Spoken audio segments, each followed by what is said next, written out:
12 வருஷம் கழித்து ஒரு டைவர்ஸுக்கு வந்து ஒரு அம்மா அழுவுது. கவுன்சிலிங் கூட்டிகிட்டு வந்துட்டாங்க.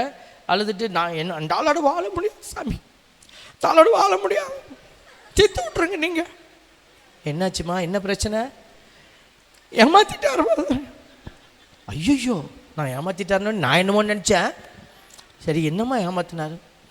12ஆம் கிளாஸ் பாஸ்ன்னு சொல்லி என்னைய கல்யாணம் பண்ணிட்டார் சாமி. கல்யாணம் ஆகி எத்தனை வருஷம் ஆச்சு? 12 வருஷம் ஆச்சு சாமி. எத்தனை பிள்ளைங்க? 2 பிள்ளைங்க. எந்திரிச்சு போமா அப்படின்னு. 12 வருஷத்துக்கு முன்னாடி 12ஆம் கிளாஸை பெயிலுன்னு பாஸ்ன்னு சொல்லிவிட்டாரான். நான் கேட்டேன், ஏம்மா உன்னை பார்த்துட்டு, நீங்கள் அழகாக இருக்கிறேம்மா, உன்னை பார்த்துட்டு அவர் அந்த அழகில் மயங்கிட்டார், எந்த சொல்லியாவது உன்னை கட்டிக்கணும் ஒரு ஆவலோட. அதுக்கப்புறம் வேறு ஏதாவது தப்பு தண்டா நடந்துச்சா? எங்கேயாவது போனாரா வந்தாரா? அப்படிலாம் இல்லை. அப்படியெல்லாம் ஒன்றும் இல்லை. உன் மேலே இருக்கிற ஒரு பாசத்தில் அப்படி சொல்லிட்டார். ஒரு மனசெல்லாம் மாற்றி அனுப்பி விட்டோம்.